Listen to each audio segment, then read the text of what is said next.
Good morning, everybody out there in Mathland. Today we are starting our second lesson into chapter 13. This is describing quadrilaterals. Now remember that quadrilaterals are polygons with four sides.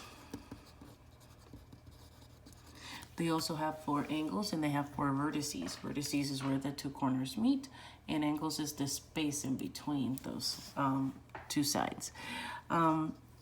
We are going to go ahead and skip to the second page of our lesson, which is page 608, for those of you following along in the book, which you should because you have your book. I want to make sure that people are watching the videos before attempting the homework. We had a little bit of an issue yesterday, people getting very wrong answers on the homework, so I want to make sure that you're watching the video, pausing it when you need to, watching things again. All of that is necessary before attempting the homework. And if your parent has the ability to watch it with you, that would be great. I know some parents are very busy and they cannot, but that way they can help you with the homework if they watch the video with you. You can identify a quadrilateral using its sides and angles. A quadrilateral can have more than one name. Okay, this right here is the explanation of all these quadrilateral shapes that we're going to be talking about. However, I made a better one a year ago that I think will be much more helpful. And I am going to email this particular sheet to all of the third grade parents so that if they have the ability to print it out, they can. I'm also, maybe if you cannot print it out, but you can watch it on the computer while you're doing your homework, it might be useful because this is really going to walk you through how this works. So I'm going to start with my paper right here to show you how this works. So we're working with the quadrilaterals. That's the quadrilateral, let's say the family, the quadrilateral family. Everybody here has four sides, and that's very useful. Now, this quadrilateral family has two sides to this family, okay? The left side is the lonely, I like to call this the ugly cousin that nobody likes. It's an easy way to remember, the trapezoid. Why is the trapezoid alone instead of hanging out with all these people? That's because the trapezoid is the only quadrilateral that we're gonna be talking about that only has one pair of parallel sides, and that is this one with this one. See, they're parallel, they're never gonna touch that pair, but these two are not parallel because if you continue these lines, eventually they're gonna do what? They're gonna touch, and we can't have that. Okay, so these is the only pair of parallel sides that it has, only has one pair. The rest of the shapes all have two pairs of parallel sides. That's why they're together on this side of the family. So trapezoid, sorry, you're the ugly cousin. Now over here is the pretty cousins. First one that we're going to talk about is the parallelogram. The parallelogram is called a parallelogram because it's made of two pairs of parallel sides, and the opposite sides to each other are equal in length. That means these two sides are equal to each other. That's why each of them has two lines. And these sides are equal to each other in length because they all have one little symbol right there. So opposite sides are equal, and they're made with two pairs of parallel sides. Here's your first pair right there, and your second pair here, top and bottom. Now the parallelogram has two kind of like daughters, let's say. It has the rhombus and the rectangle. The rectangle is two pairs of parallel sides, just like the parallelogram. Opposite sides are equal, just like the parallelogram, but it has four right angles. All of these are perfect square corners, four right angles. The parallelogram doesn't have that. The rectangle does. But here's the thing, a rectangle can also be called a parallelogram because it has these two requirements are found right here. So being that these and these are the same, that means the rectangle can also go by the name parallelogram. Things are going to have more than one name. Now let's look at the rhombus. In the rhombus, we have two pairs of parallel sides, just like the parallelogram. The pairs are here and there, okay? But all sides are equal. This, all the sides are equal in length. However, because opposite sides are still equal, because they're all equal, opposite sides are still equal, and it has two pairs of parallel sides, this can also be called parallelogram. That's why they're connected to each other. And I'm going to show you what the little phrase that I have here on the left means in a minute. Now, if you kind of put these two together, you come up with a square. A square has two pairs of parallel sides, top and bottom, left and right. All sides are equal in length, kind of like the rhombus, and it has 4 right angles, just like the rectangle. Okay, so that means that the square, this is a crazy thing about the square. I love the square. The square can also be called a rectangle, a square can be called a rhombus, and a square can be called a parallelogram because they're all connected. So there's this little phrase right here that I like. It says, I am everything above me, I am nothing below me. That means any shape that is above the square, not the ugly cousin, leave the ugly cousin alone over here, but every shape that is above this square can also be a name that you use for a square. So a square can be a rectangle, rhombus, parallelogram. Then that means that a rhombus above me, that means it can also be a parallelogram. A rectangle can also be a parallelogram because I am everything above me, and they're also quadrilaterals. But I am nothing below me. A rhombus is not necessarily a square, and the reason why I am nothing below me is because a square needs to have 4 right angles. A rhombus does not have 4 right angles. So that's why you have to remember, I am everything above me, I am nothing below me. So it'll be really useful to have this sheet with you when you're doing the homework. I'll make sure that I email it to all parents, so if they want to print it out. If you cannot print it out, I can always send you a picture and you can draw it on your own piece of paper and write everything down. That's right here. Okay. Now that we've done that, because I've replaced this with the instruction from the other paper, I want to look at this. Okay, we're going to circle all the names that this quadrilateral could possibly have. First of all, how many pairs of parallel sides does it have? It only has 1 pair, this guy and this guy, because these two are not parallel to each other. They're eventually going to cross if they keep going. Bam, see, look. If I extend the lines, eventually they would touch. So those are not parallel sides. The only parallel sides is the top and bottom. So it's not a rectangle because it doesn't have 4 right angles. It's not a parallelogram because opposite sides are not equal. It's not a rhombus because opposite sides are not equal or the same in length. The only word that works for this guy is a trapezoid. A trapezoid only has 1 pair of parallel sides.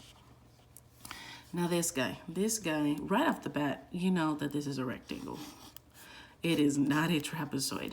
Now, it's not a square because squares have to have all equal sides. That doesn't have all equal sides. But it is a parallelogram because a parallelogram has opposite sides are equal, and it has 2 pairs of parallel sides. This is 1 pair, that's the other pair. So this is a parallelogram and a rectangle. Let's move on to the next page, page 609. Okay, write all of the names for the quadrilateral. Okay, let's do it. So you got to think about that paper and what names would fit for everything. Well, right off the bat, I know that it's a quadrilateral because it has 4 sides. This can also be a parallelogram because for a parallelogram, it has to have 2 pairs of parallel sides and opposite sides are equal. This side is equal to this side is equal to this side as well. And they're all the same size, so that means that this is also a rhombus. Okay, over here, this poor guy, this is the ugly cousin.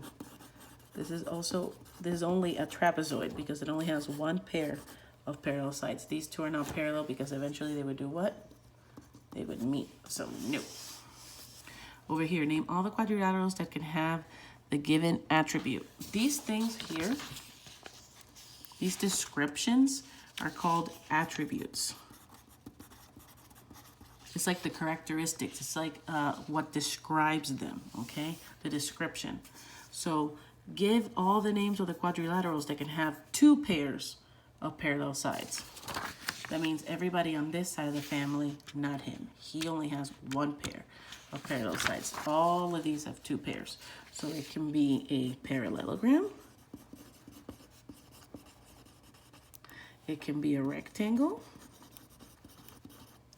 It can be a square and a rhombus. Basically, everybody on the right-hand side of the family has 2 pairs of parallel sides, these 4. And then 4 right angles. So 4 right angles is only these shapes that have these angles that form perfect square corners. So that's only the rectangle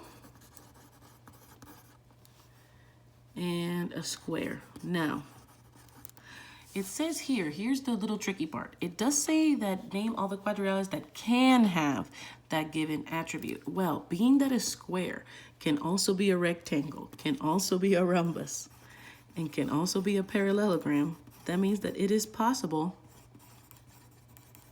for all these, for the square, since the square is everything above it, that means that if a square has 4 right angles, then technically all these are also a square. That's kind of tricky about it. Is the shape a rhombus? Well, in order for us to have a rhombus, 2 pairs of parallel sides and all sides have to be equal. These sides are not equal to this side. This looks longer than that side. So right off the bat, no. Also, no sides here are parallel to each other. This is not even a trapezoid. This is what we call a kite. So no, because these sides are not equal. Let's see, and there are no parallel sides. Sorry, kite, you do not work for a rhombus. Your friend says the shape is not a rhombus. Is your friend correct? Well, this looks like a square to me. But because we know that a square can also be a rhombus, a rectangle, a parallelogram, because the square is that magical shape that can be all of these, then your friend says the shape is not a rhombus. Is your friend correct? No, because a square is also a rhombus. Okay. Back of the paper. Write all the names of the red quadrilaterals in the painting. So only the red shapes and the ones that are quadrilaterals. Write all the names for the red quadrilaterals in the painting. Okay?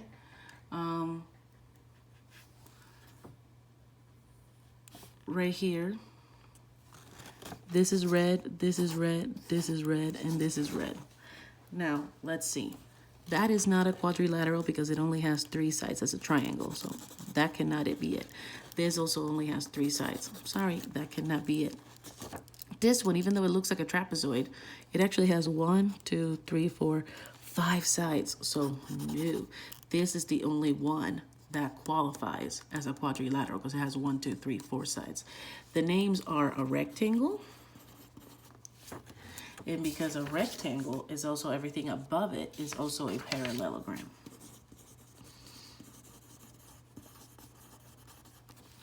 Ta-da! Okay, over here. Write all of the names for the blue quadrilateral. The blue quadrilateral. Okay, so now we have to find this picture. I'm gonna erase what I did so it's not confusing. Boop, boop, boop, boop, boop, boop, boop, boop, boop. Out of all the blue shapes, which is the only one that's a quadrilateral? That's a triangle, that's a triangle, that's a triangle, that's a triangle. That guy, okay? Write all the names for the blue quadrilateral. What does that look like to you? To me, it very much looks like a square. So, a square is that magical shape that can have all 4 names. So, square is also a rectangle, which is also a rhombus, and also a parallelogram. That's why a square is always my favorite shape. What color is the rhombus that is not a square? So what color is the rhombus that is not a square? So the only rhombus that I really see here is this guy right here. So what is the color that is not a square? Because it doesn't have 4 right angles, that means that that's purple in color. How many trapezoids are in the painting? Circle them. Okay, let's see, trapezoids. Those are the ugly cousins that only have 1 pair of parallel sides. So let's see, trapezoid. This right here, believe it or not, because it has this little angle right here, this is a trapezoid. This guy right here, trapezoid. This guy right here, trapezoid. This yellow one is a trapezoid. And this green one is a trapezoid. Now you might be thinking, but Ms. Rivera, what about this one? Remember, this one had 5 sides. And a quadrilateral can only have 4 sides. So that does not qualify it as a trapezoid. This one, Ms. Rivera, has 4 sides. What's wrong here? None of these sides are parallel, so it cannot be it. So 1, 2, 3, 4, 5. There are 5 trapezoids. And we circled them in our shape. Okay? So last question. There are 4 squares and 8 rectangles in a floor tile pattern. Find the total number of right angles in the pattern. So there are 4 squares and 8 rectangles. I'm doing this very quickly, so they're not very straight, but that's okay. Now, in a square, there's 4 squares, and each of them has 4 right angles, right? So that would be 16. And then there's 8 rectangles with 4 right angles in each of them, so that would be 32. So then I just add 16 plus 32, and I get 48 right angles. All right, so like I said, now you can try the homework. I'm gonna email your parents this little page just in case they want to print it out for you, because that would be very helpful to have it. And if you don't have a printer, just look at it on your computer while you do the homework, because I think it's really going to help you. Okay, I will talk to you guys later. Bye-bye.